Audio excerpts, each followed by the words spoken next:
औचित्याचे मुद्दे श्री राजेश वानखडे. अध्यक्ष महोदय, राज्यातील औष्णिक विद्युत प्रकल्पातून निघणारी निशुल्क राख उपलब्ध करून देण्याचे शासनाचे स्पष्ट धोरण आहे.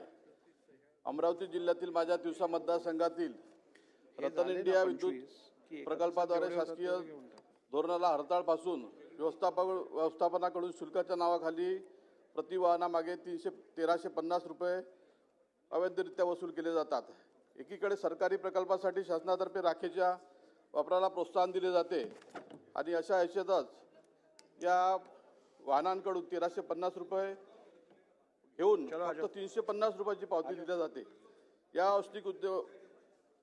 औचित्याच्या मुद्द्याच्या अनुषंगाने यामध्ये राखेचे व्यवस्थापन करणारी कंपनी SS कन्स्ट्रक्शन व रतन इंडियाचे वरिष्ठ अधिकारी संगनमताने काळाबाजार करीत आहे.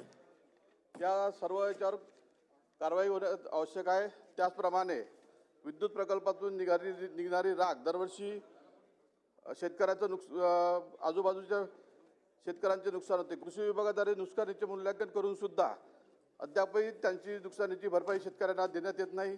ही तातडीने देण्याचे निर्देश आपल्या माध्यमातून करीत आहे. या प्रकल्पाकरता ज्या भूमिपुत्रांची जमीन गेली त्या सर्व भूमिपुत्रांना त्यामध्ये नोकरी मिळाली पाहिजे असे आदेश आपल्या माध्यमातून शासनाला विनंती आहे.